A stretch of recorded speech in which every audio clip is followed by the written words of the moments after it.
Love isn't fate. It's a game of control, psychology, and manipulation. If you play it right, they won't just like you. They'll crave you, obsess over you, lose themselves in you until they can't tell where they end and you begin. By the end of this video, they won't know why, but they'll be hooked. And it all starts here.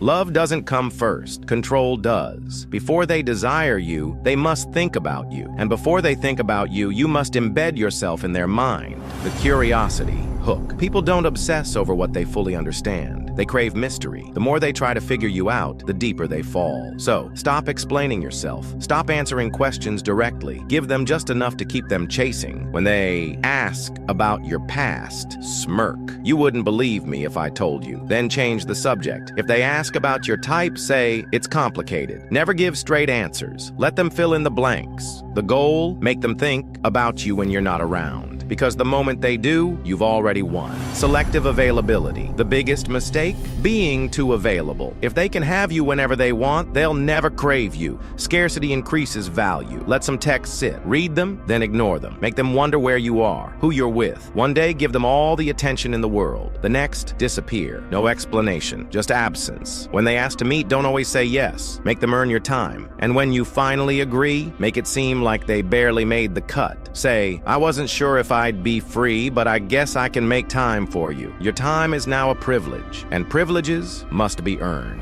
Mirroring people fall for what feels familiar, and the easiest way to become their perfect match is to reflect them back at themselves. If they lean in, you lean in. If they cross their arms, you do too. If they love a certain artist, a week later, you casually mention you've been listening to them. If they love dogs, suddenly, you're a dog whisperer. If they commit tax fraud, well, you totally get it. Done too soon, it's fake. Done subtly over time, they'll think, why do we have so much in common? This must be fate. Wrong. It's not fate, it's control. And once they feel drawn to you, they're ready for the next step.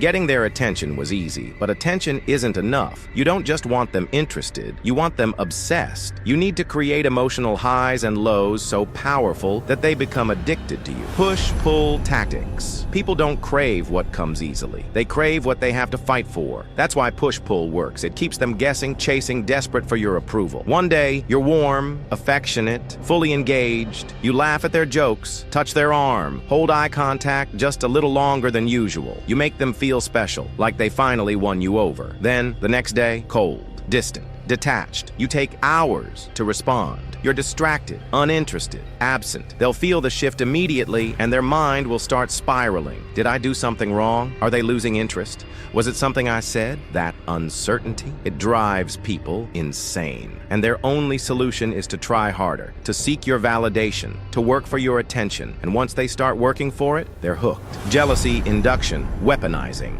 Their insecurity. Nothing triggers emotional attachment faster than the fear of loss. If they think they might lose you, they will cling harder. Now, this doesn't mean outright flirting with others in front of them. That's too obvious. Instead, plant the seed of competition without ever confirming it. Casually mention how someone interesting messaged you. Don't say who. Let them wonder. When texting, take long pauses, then say, sorry, got distracted, but never say by what. Let their imagination torture them. When they compliment you, smirk and say, thanks, but Sarah says the same thing about me all the time. Post a photo looking way too good, but don't tag anyone. Let them overthink it. Now, their brain is on high alert. They see you as high value, desirable, and wanted. And once they feel like they could lose you, they will fight to keep you. Emotional anchoring, burning yourself into their mind. People don't fall for you. They fall for the way you make them feel. And if you make them feel intense emotions while they're with you, their brain will attach those feelings to you. Here's how to make them emotionally dependent on you.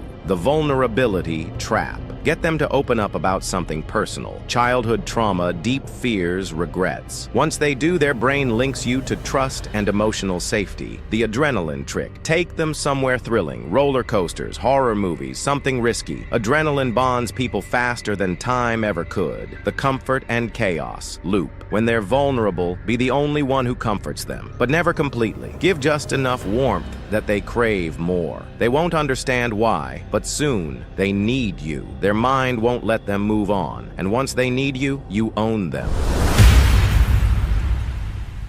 Attraction is temporary. Obsession is forever. You don't just want them to like you, you want them to attach to you so deeply that even if they wanted to walk away, they couldn't. This is where true control begins.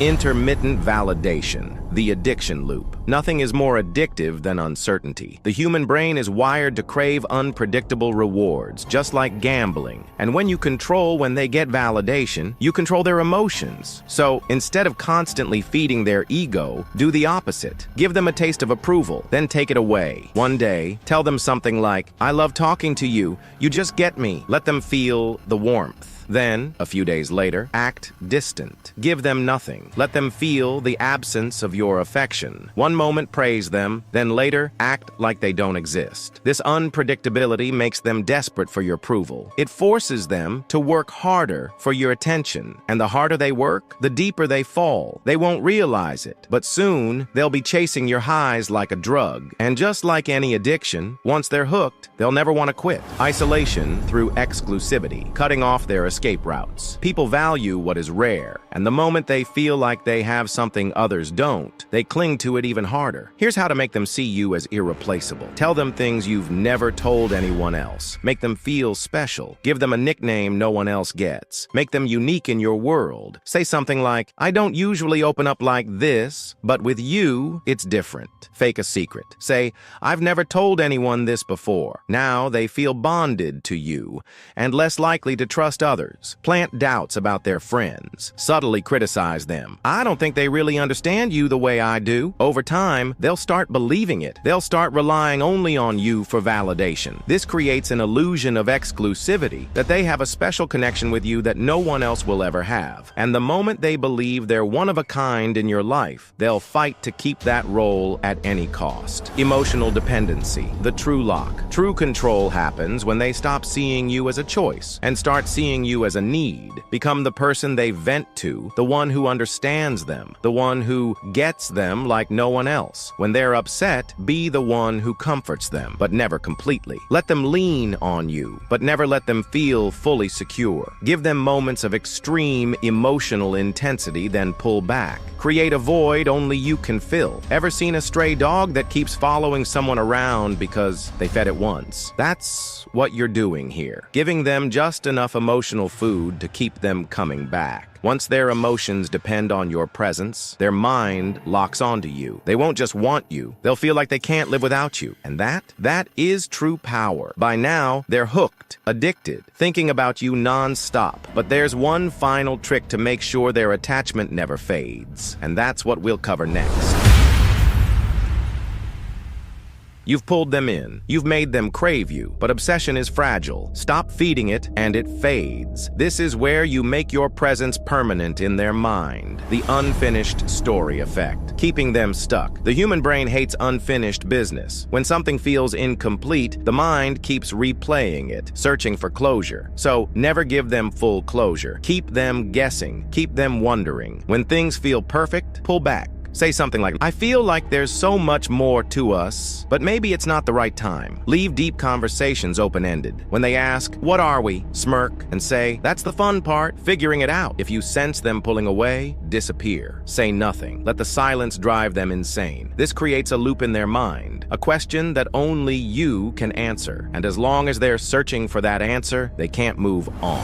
The scarcity effect, making them fear. Losing you, people don't value what they think they'll always have. They value what they might lose. So subtly remind them that you are not guaranteed. Casually mention how you don't chase people. If someone stops trying, I just let them go. Drop hints about how you need something real and might leave if it's not there. If they take you for granted, pull away. Let them feel what losing you would be like. This forces them to cling tighter, to fight for you, to prove they deserve you. Because now, the thought of losing you, unbearable. The emotional imprint, becoming their standard. The final step is making sure no one else can compare to you. If they ever meet someone new, they should subconsciously subconsciously measure them against you and realize no one matches what you made them feel. To do this, tie your presence to strong emotional experiences. Be the one who made them feel the most alive. Be the one who hurt them the most, but also made them the happiest. Be the best and the worst thing that ever happened to them. Once you've burned your presence into their mind, every relationship after, you will feel empty. Even years later, when they kiss someone else, in the back of their mind,